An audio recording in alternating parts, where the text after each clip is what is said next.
चलिए आज हम लोग क्लास 10th के पदखंड के चौथा चैप्टर स्वदेशी को पढ़ने वाले हैं।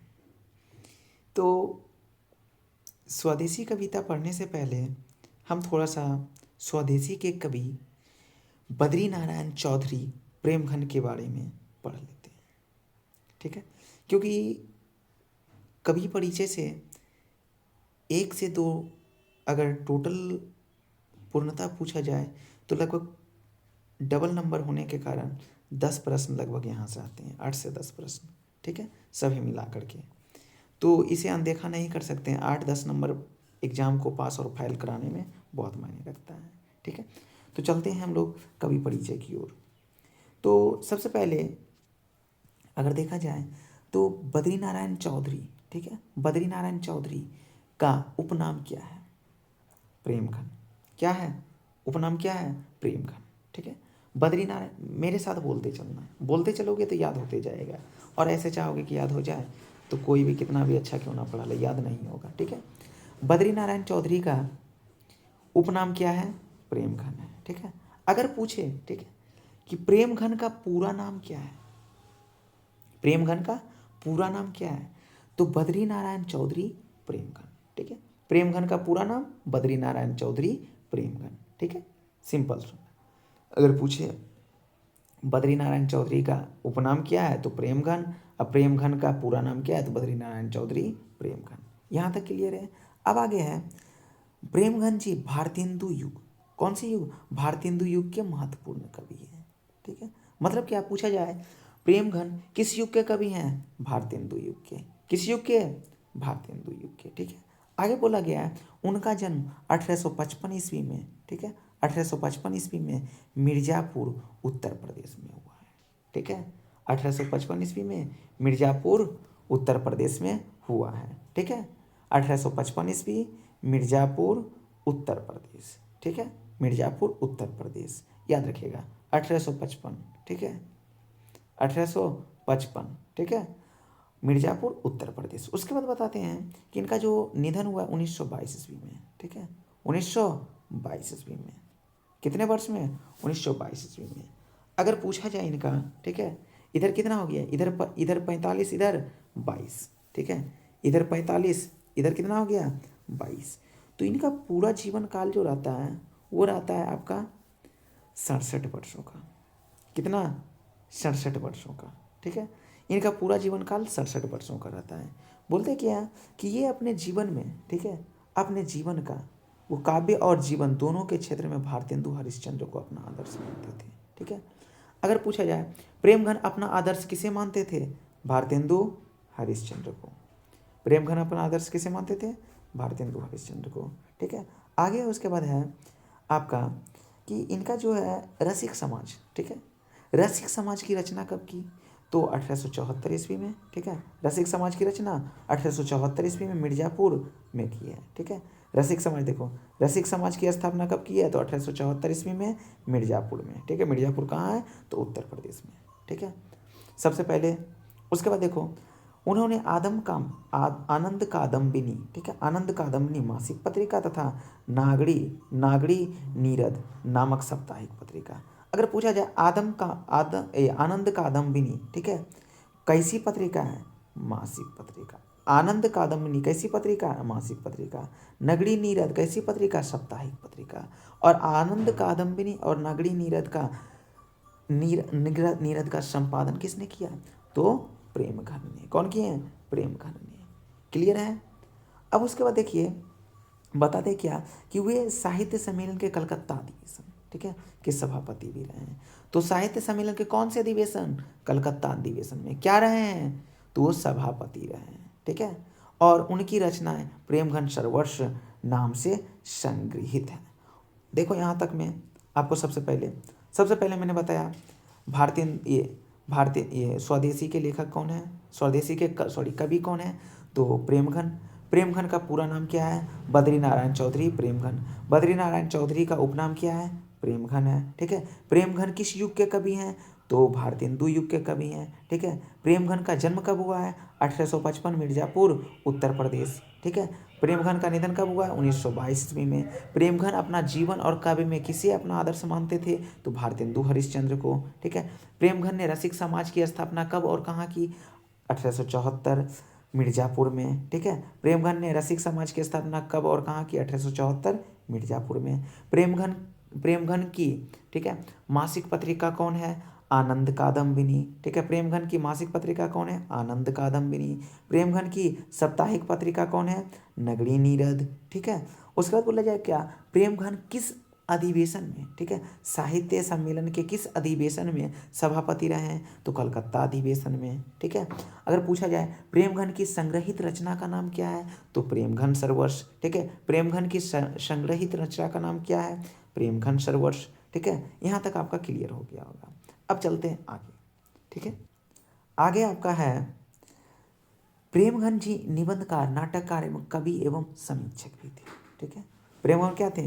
निबंधकार, नाटककार, कवि, समीक्षक, ये सब रहते हैं। बोला गया भारत सौभाग्य, ठीक है, भारत रामागमन उसके प्रसिद्ध नाटक हैं। तो बोला जाएगा क्या कि भारत सौभाग्य, ठीक है, प्रयाग रामागमन किनकी रचना है? किनकी रचना है? तो ये सब किनकी रचना है? तो प्रेमघन की रचना है। किनकी रचना है? प्रेमघन की। भारत सौभाग्य बोले या फिर प्रयाग रामागमन बोले, ये सब प्रेमघन के प्रसिद्ध नाटक है। और पूछा जाए इसकी विधा, भारत सौभाग्य और प्रयाग रामागमन का विधा क्या है? तो नाटक है। ठीक है। बोला जाता है क्या उन्होंने जीर्ण जनपद नामक एक काव्य लिखा जिनमें, ठीक है, जिनमें ग्रामीण जीवन का यथार्थवादी चित्रण है। ठीक है। तो बोलते हैं जीर्ण जनपद, ठीक है, जीर्ण जनपद नामक एक काव्य लिखता है जिसमें किसका चित्रण है? तो ग्रामीण जीवन का यथार्थवादी चित्रण है। ठीक है। बोला गया प्रेमघन ने काव्य रचना अधिकांश ब्रजभाषा और अवधी में की है। तो पूछा जाए प्रेमघन अपनी काव्य रचना किस भाषा में की? तो ब्रजभाषा और अवधी में। ठीक है। बोलते हैं किंतु युग के प्रभाव के कारण उनमें खड़ी बोली का व्यवहार और गद्योन्मुखता की साफ दिखलाई पड़ती है। उनके काव्य में लोकोन्मुखता एवं यथार्थ प्रायणता का आग्रह है। उन्होंने राष्ट्रीय स्वाधीनता की चेतना को अपना सहचर बनाया एवं साम्राज्यवाद तथा सामंतवाद का विरोध किया। ठीक है। तो पूछा जाए क्या कि प्रेमघन किन दो वाद का विरोध किया? किनका किनका विरोध किया है? तो साम्राज्यवाद और सामंतवाद। ठीक है। आगे है आपका कि जो हम लोग को दिया गया स्वदेशी, ठीक है, स्वदेशी कविता बोला गया प्रेमघन सरोवर्ष से संकलित दोहे का यह गुच्छा स्वदेशी शीर्षक के अंतर्गत यहाँ प्रस्तुत है। बोलते हैं कि जो स्वदेशी है उसमें दोहे का दो गुच्छा, ठीक है, क्या बोला गया है? दोहे का यह गुच्छा। तो दोहे का जो गुच्छा है, दोहे का जो, अब दोहा किसको कहते हैं? तो दो लाइन की कविताओं को दोहा कहते हैं। ठीक है। दो लाइन की कविताओं को दोहा कहते हैं। तो ये जो दोहे का गुच्छा है, ठीक है, ये प्रेमघन सरोवर्ष से संकलित है जिसका शीर्षक रखा गया है स्वदेशी। बोला गया क्या इन दोनों में नव जागरण का स्वर मुखरित है। मतलब क्या इसमें जो नव जागरण, नए काल को जगा, जो नए जागरण हुआ है, नए समय जो आया उसमें जो है लोगों को जगाने की कोशिश किया जा रहा है। बोला गया दोहे की विषय वस्तु और उनका काव्य वैभव इसके शीर्षक को सार्थकता प्रदान करते हैं। कवि की चिंता और उसकी स्वर भंगिमा आज कहीं अधिक प्रासंगिक है। बोलते कि जो कवि हैं इनका चिंता और स्वर भंगिमा है, स्वर का जो चिंता है, ठीक है, जो देश को सर्वस्व निछावर करने के लिए, वो बहुत ही कहीं अधिक बेहतर है। ठीक है। आगे चलते हैं अब पेज नंबर 2 की ओर। ठीक है। कविता में तो इसे मैं पढ़ा कर लेता हूँ पहले। ठीक है। आई होप है कि उसे आप समझ गए होंगे। ठीक है। अब देखिए सबसे पहला है आपका कि सवै विदेशी वस्तु नर गति रति रीत लखात, भारतीय कछु नहीं अब भारत में दर्शात। बोलते हैं क्या कि सभी विदेशी वस्तु जो हैं, ठीक है, चाहे सभी विदेशी वस्तु, ठीक है, चाहे वो नर हो, चाहे गति हो, चाहे रीति हो, चाहे रिवाज हो, सभी, ठीक है, सभी विदेशी चीज़ों का, सभी पर विदेशी का अधिकार हो गया है। मतलब क्या, भारत की हर एक, ठीक है, हर एक नीति, नियम, गति, ठीक है, गति और नीतियों में, ठीक है, विदेशी वस्तुओं को देखा जा रहा है। क्या बोला गया? सभी विदेशी वस्तु, कितना, सभी चीज़ों में विदेशी वस्तुओं को देखा जा रहा है। बोलते हैं क्या कि भारतीयता कछु ना अब भारत में दर्शाता। बोलते क्या, भारत में जो है अब भारतीयता नाम का कोई चीज़ थोड़ा सा भी, ठीक है, महत्व नहीं रहा है। ठीक है, अब आगे चलते हैं। बोला गया है मनोज भारती देखी कोई सकत नहीं पहचान। बोलते क्या, जो भारतीय लोग हैं अब भारतीय लोग को भारतीय लोग भी देख करके पहचान नहीं सकते हैं। ठीक है, बोला गया है मुसलमान हिंदू किंधों के हैं ये क्रिस्तान। बोलते कि जहाँ पे मुसलमान हिंदू, ठीक है, सभी लोग मिल करके रहा करते थे, अब ये क्रिस्तान, अब ये भूमि कहाँ गया है। ठीक है, अब ये भूमि कहाँ गया है जहाँ पे अब भारतीय लोग भारतीय लोगों को ही नहीं पहचान रहे हैं। आगे है आपका, पढ़ी विद्या परदेश की बुद्धि विदेशी पाए, चाल चलन परदेश की गई इन्हें अति भाई। बोलते क्या कि जो भारतीय लोग हैं विद्या, क्या बोला गया, पढ़ी विद्या परदेश की। बोलते कि विदेशी विद्या पढ़ने के साथ साथ, ठीक है, विदेशी बुद्धि को भी ग्रहण कर लिया है। ठीक है, और इन्हें, ठीक है, और इन्हें परदेशी चाल चलन, ठीक है, परदेशी चाल चलन, विदेशी चाल चलन इन्हें बहुत अधिक भाग गया है। ठीक है, क्या बोलेंगे, क्या बोले हैं कि भारतीय लोगों ने परदेशी विद्या को ग्रहण करने के साथ साथ बुद्धि भी परदेशी अर्थात विदेशी बुद्धि पा लिए हैं, और ये, ठीक है, और ये अपना चाल चलन में भी विदेशी चीज़ों को, ठीक है, समाहित कर लिया। इन्हें आप विदेशी चाल चलन ही अधिक आकर्षित किए हुए हैं। ठीक है, चलिए अब अगले पंक्ति की ओर।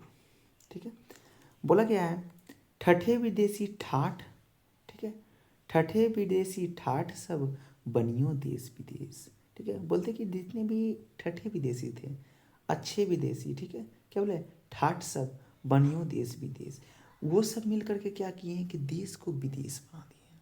क्या बना दिए हैं, ठठे विदेशी ठाठ सब बनियो देश विदेश। बोलते कि क्या, जो भी ठठे विदेशी थे, जो भी अच्छे विदेशी थे, ठीक है, ठाठ सब, ठीक है, वो देश को विदेश बना दिए। ठीक है, बोलते हैं क्या कि अपने हूँ जिनमें ना कहूँ भारतीयता कर ली।